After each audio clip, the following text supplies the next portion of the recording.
from the Holy Gospel according to Luke. Jesus came to Nazareth, where he had grown up, and went, according to his custom, into the synagogue on the Sabbath day. He stood up to read, and was handed a scroll of the prophet Isaiah. He unrolled the scroll and found the passage where it was written, "The Spirit of the Lord is upon me, because he has anointed me to bring glad tidings to the poor. He has sent me to proclaim liberty to captives and recovery of sight to the blind, to let the oppressed go free, and to proclaim a year acceptable to the Lord." Rolling up the scroll, he handed it back to the attendant and sat down. And the eyes of all the synagogue looked intently at him. He said to them, "Today this scripture passage is fulfilled in your hearing." And all spoke highly of him, and were amazed at the gracious words that came from his mouth. The Gospel of the Lord. Praise to you, Lord Jesus Christ.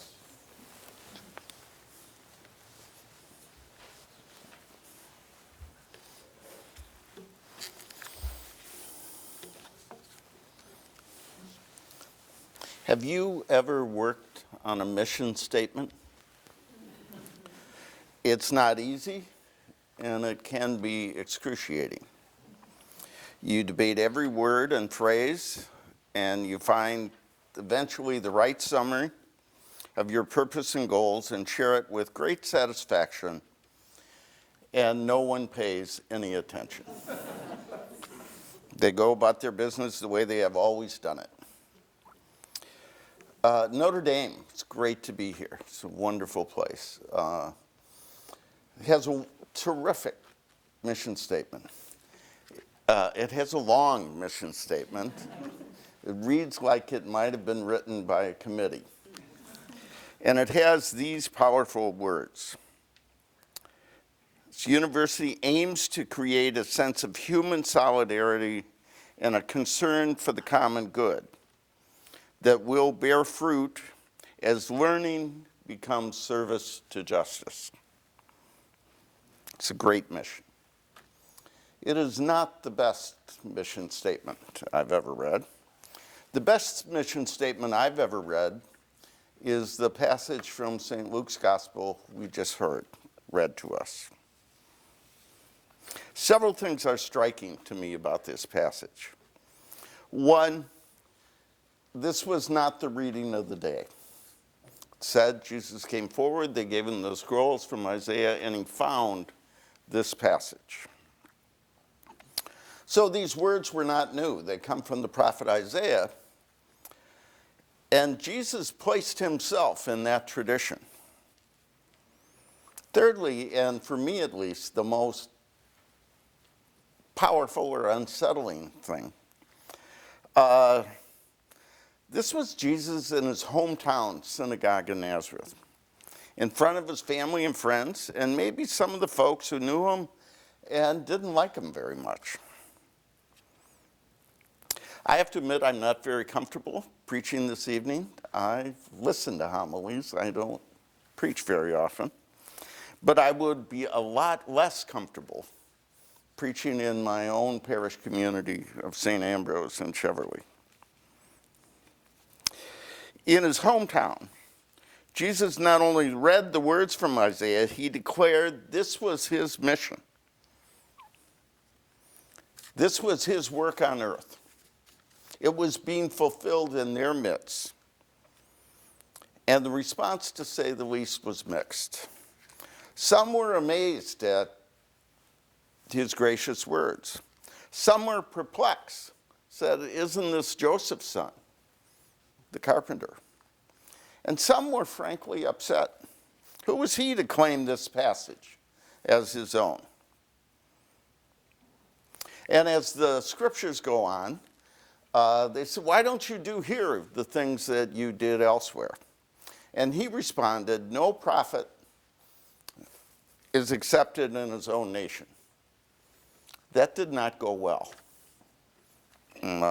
People were filled with fury, Luke says, and drove him out of town. These few minutes, I want to focus on these words from Isaiah that Jesus made his own. The Spirit of the Lord is upon me because he has anointed me to bring glad tidings to the poor, liberty to captives, recovery of sight to the blind, and let the oppressed go through. That was his mission on earth. I believe that is our mission today, especially for people preparing for ministry and leadership in our family of faith, especially at a time when our church is wounded and our nation is divided.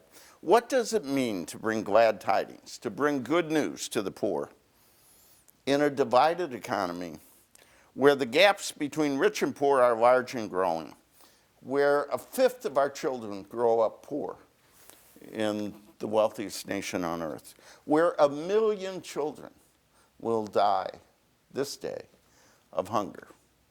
1 million children die yesterday, today, tomorrow. What does it mean to bring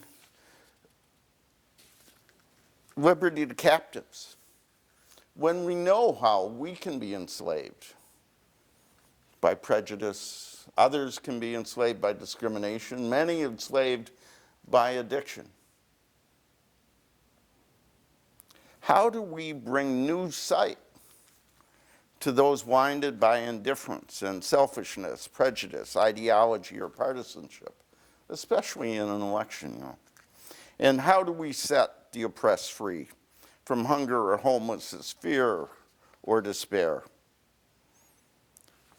How do we help set people free from sins of pride and greed, unjust treatment of others, or complacency? These are not simply rhetorical questions to fill a homily, but tests of our faith. The measure of our lives, our institutions, our preparation, our society is how we carry out this mission.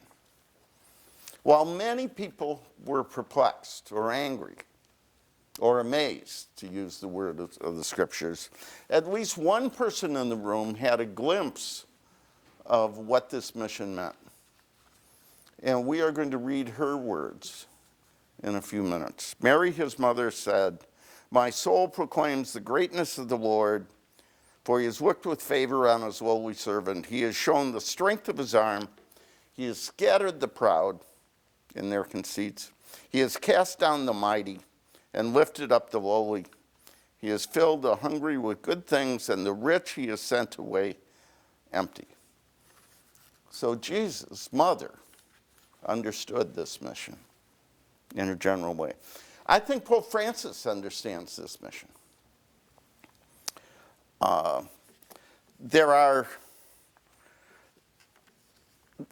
Apparently it's a sin to tell people what happened in the conclave.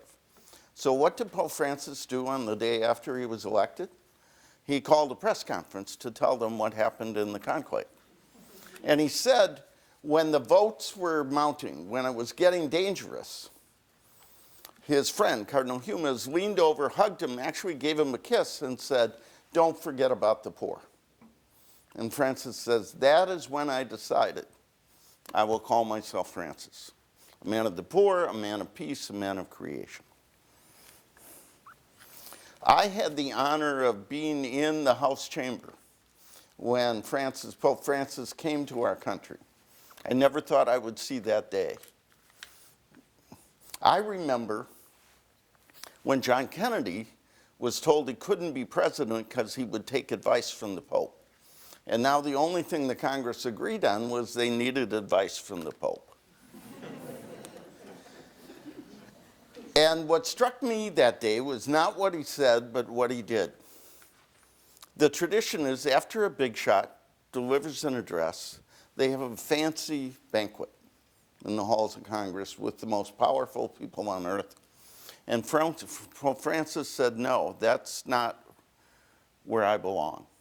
And so he left the Capitol to be with the least powerful people in Washington, the hungry and the homeless.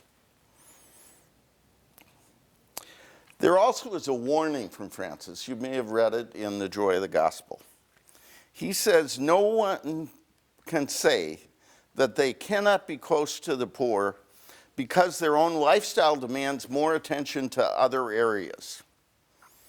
This is an excuse commonly heard in academic, business, professional, or even ecclesial circles. None of us can think we are exempt from concern for the poor and for social justice. Academic, professional, ecclesial circles. You might think that warning was especially for us, given who we are, what we're doing, and the mission we have chosen to accept. So I would suggest, in a wounded church and a divided nation, this is very much a time for mission, for this mission. How do we every day, in our own small ways, bring glad tidings to the poor, liberty to captives, new sight to the blind, and let the oppressed go free?